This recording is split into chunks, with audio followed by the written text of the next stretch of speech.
Lourdes Grotto. Is it easy to climb? Welcome to Peter Tess Learns. Is it really easy to climb up the Lourdes Grotto? Madali bang umakyat sa Lourdes Grotto? Sa totoo lang, hindi kaya. Hingal kabayo ako pag-akyat dyan.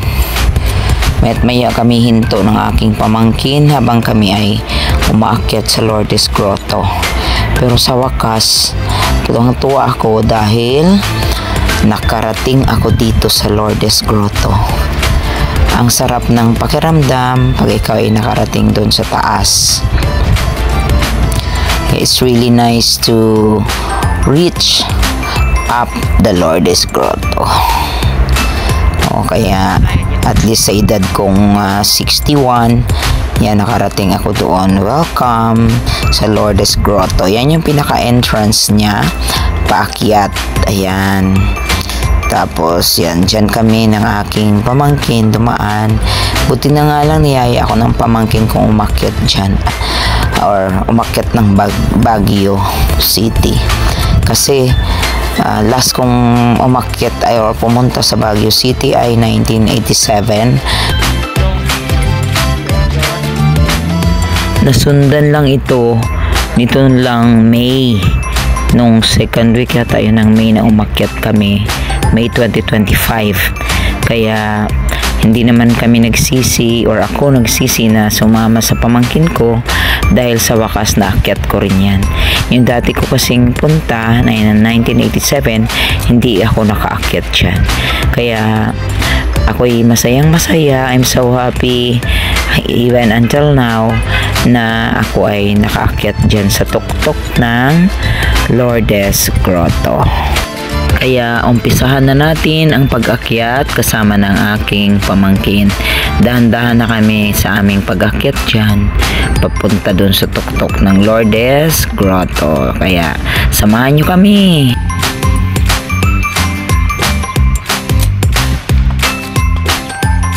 Pag sinabi natin palang akyat, pag-akyat, climb, di ba? Is it easy to climb? Madali bang umakyat sa Lourdes Grotto? Okay, at ngayon tunghayan na natin ang lahat ng mga naganap sa aming pag-akyat sa Lourdes Grotto. Let's follow Teacher Tess Learns as she goes up to the top of Lourdes Grotto. Enjoy watching!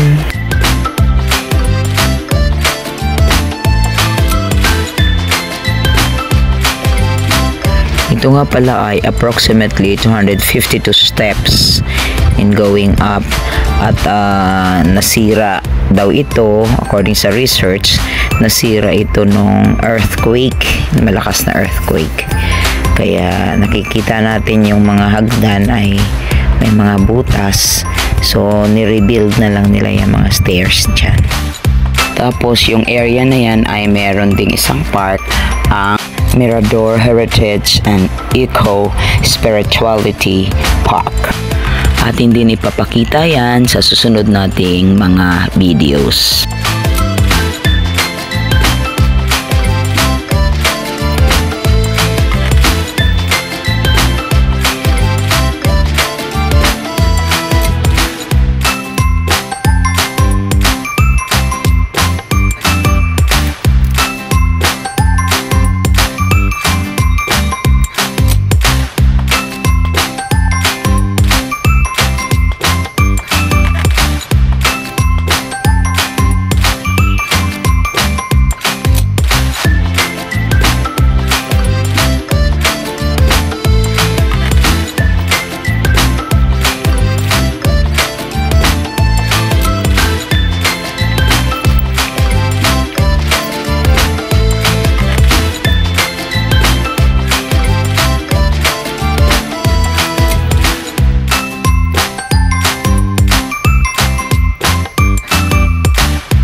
Yun ang aking pamangkin. Nakita nyo, dahan-dahan din sa pag-akyat dahil may kalakihan din siya.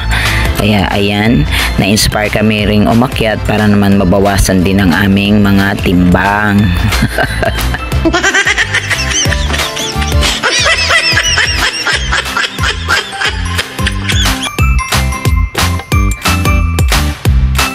Grabe nga pala yung pag-akyat namin dyan.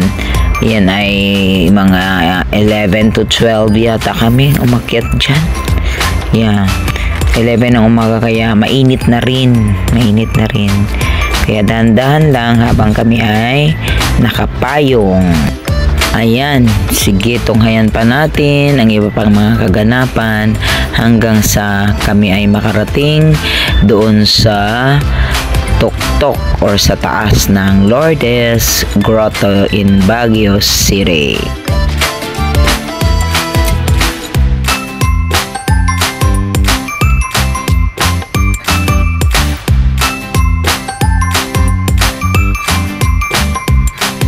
Actually, meron din talagang daanan dyan na shortcut. Ayan, may mga sasakyan na umaakyat.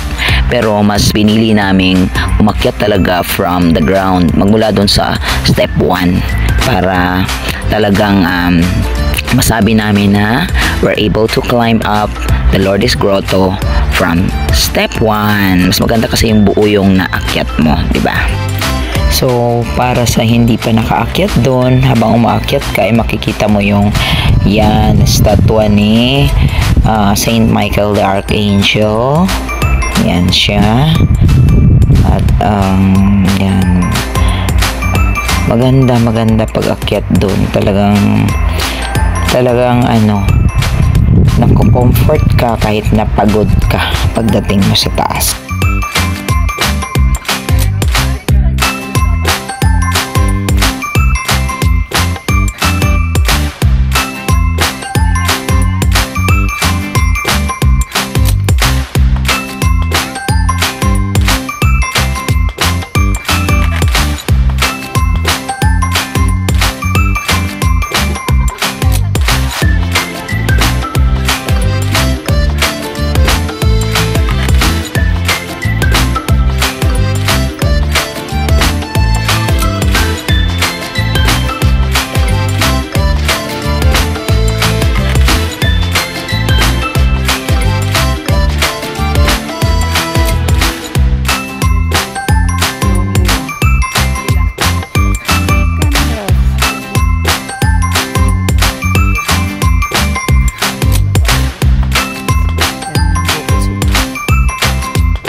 At syempre, pagdating namin dun sa taas ay merong sindihan ng mga kandila. Sinabay na rin namin yung aming mga prayers sa pamamagitan ng pagsindi ng candles. We offered our prayers na matagal na naming hinihintay ang kasagutan. Sa wakas naman ay answered prayers naman kami so far. Ayan, nagsindi tayo dyan ng candles. Ayan siya, pagdating mo dun sa bago ka makarating sa pinakatuktok, may ganyan sindihan ng mga candles to offer your wishes or prayers to God. Hoping you have enjoyed watching this video. Thank you so much for watching. Learning is really fun, especially with teacher Tess. Don't forget to subscribe, like, and share. Thanks for watching.